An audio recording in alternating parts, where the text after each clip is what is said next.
हम लोगों ने तो आकर के नियुक्ति भी किया, सभी जगह समितियां गठित कर दिया। क्या है सभापति महोदय, कर दिया, नियुक्ति का परिणाम बताइए। समूह को दिया, नियुक्ति का परिणाम ही नहीं लेकिन है। शुरुआत में ही जो आप भारत सरकार के आर्थिक कार्य विभाग वित्त मंत्रालय द्वारा परियोजना की समीक्षा में पाया गया कि ऋण संवितरण की गति अपेक्षित स्तर पर धीमी है। लगभग 4 वर्षों में कुल स्वीकृत ऋण का मात्र 1% ही उपयोग हो सका।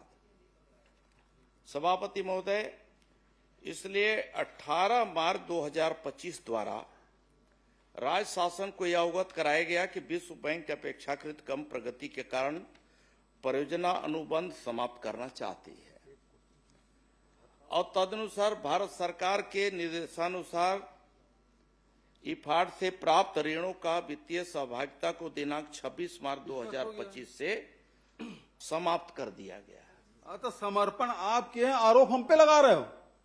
25 में तो आप सरकार में हो भाई, समर्पण आपके शासनकाल में हुआ। 2.5 साल से आप सरकार में हो और काम कुछ आप नहीं कर पा रहे हो और आरोप हम पे लगा रहे हो। काम धीमे आप महोदय, माननीय मंत्री जी ने ये उल्लेख किया कि हमारे शासनकाल में इसकी स्वीकृति हुई और चिराग परियोजना है वो राज्य सरकार के 100% योजना है और वर्ल्ड बैंक से इसे लोन लिया गया है, उससे इसे संचालित है और उसमें आपने बता दिया 21-22 में लगभग 10 करोड़ रुपया राशि स्वीकृत की गई।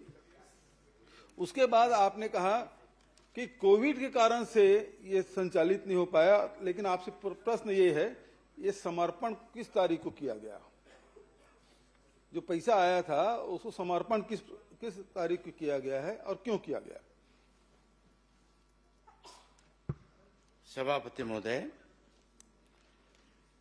भारत सरकार के आर्थिक कार्य विभाग वित्त मंत्रालय द्वारा परियोजना की समीक्षा में पाया गया कि ऋण संवितरण की गति अपेक्षित स्तर पर धीमी है। लगभग 4 वर्षों में कुल स्वीकृत ऋण का मात्र 1% ही उपयोग हो सका। सभापति महोदय, इसलिए 18 मार्च 2025 द्वारा राज्य शासन को यह अवगत कराया गया कि विश्व बैंक अपेक्षाकृत कम प्रगति के कारण परियोजना अनुबंध समाप्त करना चाहती है और तदनुसार भारत सरकार के निर्देशानुसार इफाड से प्राप्त ऋणों का वित्तीय सहभागिता को दिनांक 26 मार्च 2025 से समाप्त कर दिया गया है। तो समर्पण आपके हैं, आरोप हम पे लगा रहे हो। 25 में तो आप सरकार में हो भाई, समर्पण आपके शासनकाल में हुआ।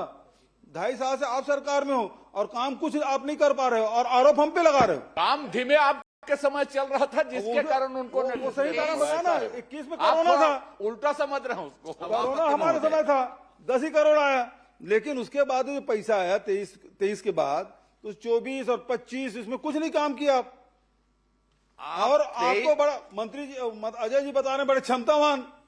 ये तो पता चलता है कितने क्षमतावान हैं आप।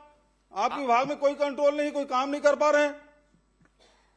हम लोगों ने तो आकर के नियुक्ति भी किया, सभी जगह समितियां गठित कर दिया।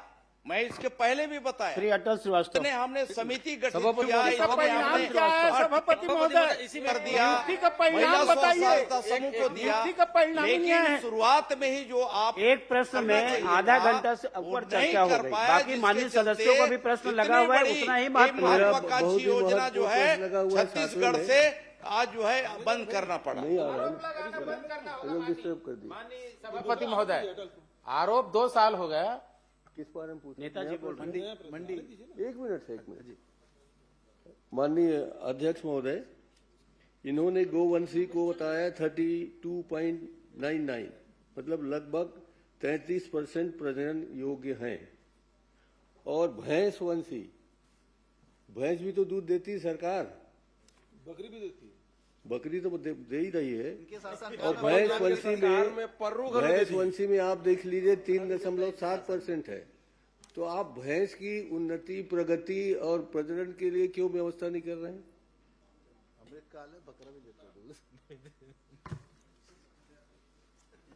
सभापति महोदय, प्रदेश में मैंने पहले बताया कि दूध उत्पादन हम बढ़ाना चाहते हैं, पशुओं का हम संवर्धन करना चाहते हैं, गौवंशीय हो या भैंसवंशीय हो।